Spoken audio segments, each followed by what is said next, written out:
अस्सलाम वालेकुम नाज़रीन, आप देख रहे हैं प्रोग्राम काशिफ अब्बासी के साथ इस्लामाबाद स्टूडियो से। पंजाब की सूरत हाल, बयानात और उसके बाद अब मौजूदा पिछले 3-4 दिनों के वाकयात से लगता यह है कि गर्मा गर्मी फिर से आ गई है और पंजाब को टेक सेंटर स्टेज इन पाकिस्तानी पॉलिटिक्स अगेन। माजी की 90 की दिहाई की जो सियासत थी, क्या उस पर हम दोबारा चले जाएंगे? पीपल्स पार्टी और मुस्लिम लीग नून की एक इत्तेहाद है हुकूमत में, लेकिन गवर्नर पंजाब के बयानात, उसके बाद जो मुस्लिम लीग नून की हुकूमत है पंजाब में, उनके बयानात के बाद लगता है ऐसा है कि काफी गर्मा गर्मी पैदा हो गई है।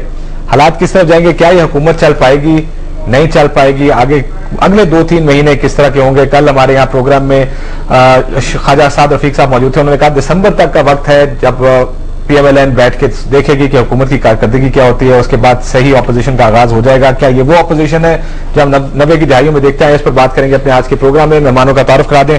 गुलाम फरीद काठिया साहब स्टेट मिनिस्टर हैं एजुकेशन के, बहुत शुक्रिया। उनके साथ एहसन इकबाल साहब सेक्रेटरी इंफॉर्मेशन, मेंबर कौमी असम्बली पाकिस्तान मुस्लिम लीग नून, और शेख वकास अकरम साहब मुस्लिम लीग काफ के MNA हैं। बहुत शुक्रिया तीनों मेहमानों का।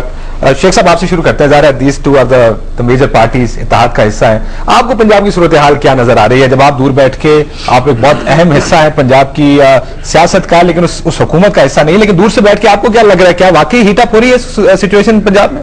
देखिए जी, डेफिनेटली जो पिछले चंद दिनों के इवेंट्स हैं और जो एक दूसरे के खिलाफ जो इन पार्टीज के चंद लोगों की, क्योंकि मैंने पार्टीज के बाकी लोगों के व्यूज भी सुने हैं, तो जो इन लोगों के एक दूसरे पे जो बयानबाजी है वो काफी अनफॉर्चुनेट है जी।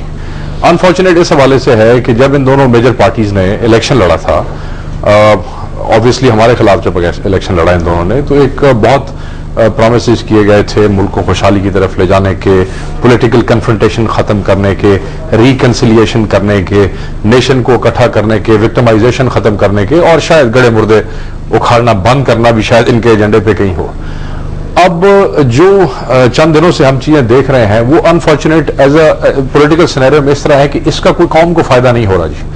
अगर कोई वजीर मौसूफ जो है वो उठ के अगर गवर्नर साहब के बारे में कोई ऐसी बात करते हैं और गवर्नर उसी टोन में आगे से रिटेलिएट करते हैं और उसको उसी किस्म का जवाब देने की कोशिश करते हैं, और दोनों तरफ से शायद दोनों ग्रुप के लोग अपने लीडरान के ऊपर नंबर स्कोर करने के लिए एक दूसरे के दस्ते गिरबान होते हैं, तो इसका कौम को या पंजाब को कोई फायदा नहीं है। देखिए, आप कह रहे हैं स्कोर करने के लिए, पॉइंट स्कोरिंग के लिए काम करते हैं, ये भी तो मुमकिन है कि लीडरों की आशीर्वाद के साथ ये बयानबाजी की जाती है। बिल्कुल, बयानात, इतने बड़े बयानात लीडरों की नॉलेज के बगैर तो नहीं किया जाता। पाकिस्तानी सियासत में तो लीडरों की इजाजत के बगैर जाना वैसे शादो नादिर ही होता है, मगर जिस चीज के बारे में मैं वसूख से नहीं कह सकता वो मैं नहीं कहूंगा। हाँ, बिल्कुल माजी में ऐसी मिसालें रही है कि कम से कम 99% तो बयानात लीडरों की आशीर्वाद से ही आते हैं, और अगर ऐसा है भी सही तो मैं फिर भी यही कहूंगा कि ये इस कौम के साथ और पंजाब के साथ जहां पे इस किस्म की सूरत हाल पैदा हो गई है, ये बड़ा अनफॉर्चुनेट है और इसमें किसी को फायदा नहीं होगा। देखिए जी,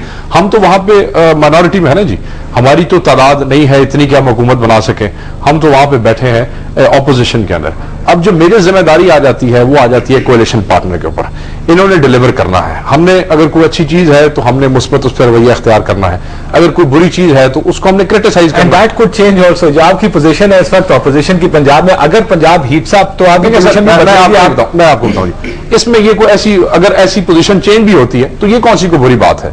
हमारे जो नून के भाई हैं वो हम इसी असेंबली में बैठे हैं, चंद महीने पहले ये उस तरफ से, आज ये इस तरफ है, अगर वहां हमारे में बैठे लोग उस तरफ से इस तरफ हो जाएं तो इसमें कौन सा कोई गुनाह हो जाएगा? मैं कह रहा हूं कि ये मुमकिन है। आपने कहा कि हमारी पोजीशन नहीं है, मैंने कहा हो सकता है आपकी पोजीशन इस वक्त तो नहीं है ना जी, आन करीब ठीक भी हो जाए उधर। काठिया साहब, बात आपने सुनी एहसन इकबाल साहब और उनकी, शेख वकास अकरम साहब की भी बयानात का सिलसिला चल रहा है, खींचातानी हो रही है। क्या मरकज, क्या पंजाब, खुसूसी तौर पर पंजाब के मामला सारा पंजाब से शुरू हुआ, क्या आपको ये एक महल गिरता दिखाई दे रहा है? जो एक फ्रेंडली एटमोस्फेयर था, एक दोस्ताना माहौल बना था दोनों जमातों का, गो कि मुस्लिम लीग नून ने ऑपोजिशन में बैठने का फैसला किया भी, लेकिन एक दोस्ताना माहौल जरूर था। वो माहौल लगता है कि बहुत जल्दी खत्म होने वाला है। इस वक्त पहले तो शुक्रिया कि आपने बुलाया, याद किया। मैं इस चीज के बारे में सिर्फ इतना कहूंगा कि अगर ऐसा होता है तो ये PML नून और पीपल्स पार्टी की हार लग गए। ऐसा होना नहीं चाहिए।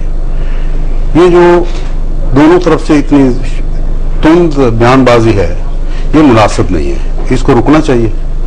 और मैं नहीं समझता कि इसमें कोई हाईकमान की दोनों तरफ से कोई इसमें राय शामिल है या उनकी इजाजत शामिल है, मैं ये नहीं समझता, क्योंकि दोनों तरफ पक्के मायदे हैं, कोई एक दूसरे की लेग पुलिंग नहीं करना चाहता, ना पीपल्स पार्टी ना नून वाले।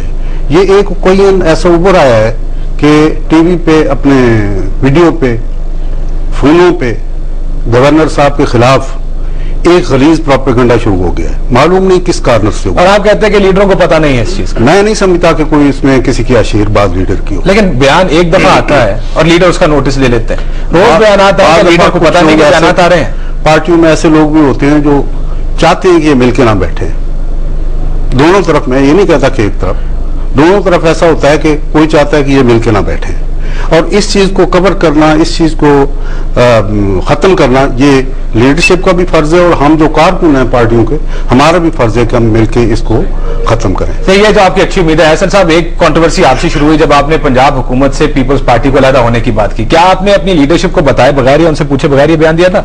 नहीं, देखिए, इस वक्त जो सूरत हाल है इसके थोड़ा सा पस मंजर जानना जरूरी है। जो शेख साहब ने कहा कि दोनों पार्टियों ने इलेक्शनों में वादे किए इकट्ठे रहेंगे, दोनों पार्टियों ने इलेक्शन में कतन एज एन अलायंस इलेक्शन नहीं लड़ा था, हमने अलग-अलग इलेक्शन लड़ा था, और जो मिसाक जमहूरियत हमने दस्तखत किए थे उसमें भी जो बुनियादी मफरूजा था वो ये था कि दोनों पार्टियां एक गवर्नमेंट में होगी और एक ऑपोजिशन में होगी और अपने ताल्लुकात को कैसे चलाएंगे। इलेक्शन के बाद एक गैर मामूली सूरत हाल पैदा हुई कि जिसमें जो एक स्प्लिट मैंडेट आया, दोनों पार्टीज की लीडरशिप ने यह फैसला किया कि अगर हम मिलकर इस ट्रांजिशन को आगे लेके चल सकें तो ये मुल्क के लिए अच्छा होगा। हमने कोशिश की और 3-4 मुआहदे हुए, बदकिस्मती से वो फुलफिल ना हुए, लिहाजा कोलिशन टूट गई। लेकिन अगर कोलिशन स्प्लिट हुई है तो उससे ये नहीं हुआ कि कोई एकदम भौचाल आ गया कि जो गैर फितरी बात हो गई। हम अगर ऑपोजिशन में आ गए हैं, पीपल्स पार्टी हुकूमत में है, तो ये एक नेचुरल जमहूरी अमल का हिस्सा है।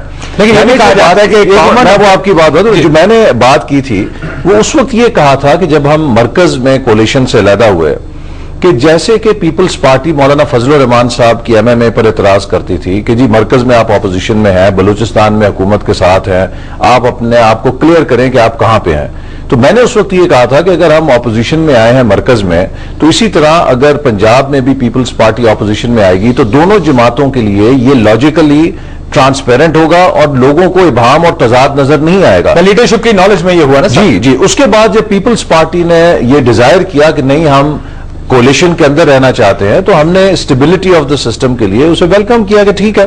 राना सनाउल्लाह के बयानात आपका ख्याल है मियां नवाज शरीफ की नॉलेज में? नहीं, उनकी नॉलेज के बगैर थे। कैसे इतने बयानात कैसे दिए जा सकते हैं? उनकी देखिए, वो ये तो अब देखिए ना, आजकल तो मसला ये हो गया है कि आपको टेलीविजन कैमराज जो है, लेट मी से कि वो तो आप अगर बाथरूम भी जा रहे हो तो वहां पे भी फॉलो कर लेते हैं कि जी कोई स्टेटमेंट देके जाए।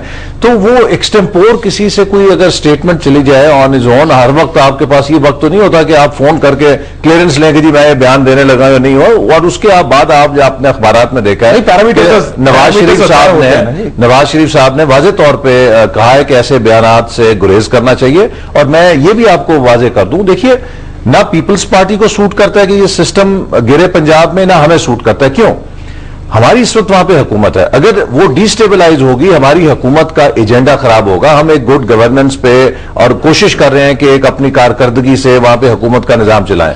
अगर वो सिस्टम डिस्टेबलाइज होता है हमें नुकसान है। इसी तरह अगर हमें पंजाब से निकाला जाता है या हमारे मैंडेट को तस्लीम नहीं किया जाता तो क्या हम फाइट बैक नहीं करेंगे? और पीपल्स पार्टी का जो मरकज में इक्तदार है वो भी कोई एब्सोल्यूट मेजॉरिटी पे नहीं, वो फ्रिजाइल है। लिहाजा पीपल्स पार्टी के लिए जो एक क्राइसिस पैदा होगा वो खुद उसकी मरकज की हुकूमत को भी डिस्टेबलाइज करने का पंजाब हुकूमत बचाने की कोशिश दोनों को सूट ये करता है कि जो अवाम का मैंडेट है उसको तस्लीम करके जहां जहां जिसकी हुकूमत है वो अपनी मुद्दत पूरी करे। लेकिन एक ये भी एक नुकता बहुत से हलकों में भी उठाया जा रहा है कि एक ऐसा दोनों सदर मुशर्रफ को हटाना चाहते थे, एक कॉमन ऑब्जेक्टिव था दोनों सियासी जमातों का। सदर मुशर्रफ गए तो वो पुरानी सियासत वापस आ गई, मुस्लिम लीग नून एक तरफ, पीपल्स पार्टी दूसरी तरफ, और ये जो सियासत वापस आई है शायद यहां पे रुके नहीं। अभी तो इट्स वेरी अर्ली डेज, अभी तो कुछ टाइम भी नहीं हुआ इस कोलिशन को टूटे हुए। वहां आगे मजीद चलेंगे तो मजीद इस तरह के बयान आएंगे और एक वक्त ऐसा आएगा जब जिस तरह एहसन साहब ने कहा कि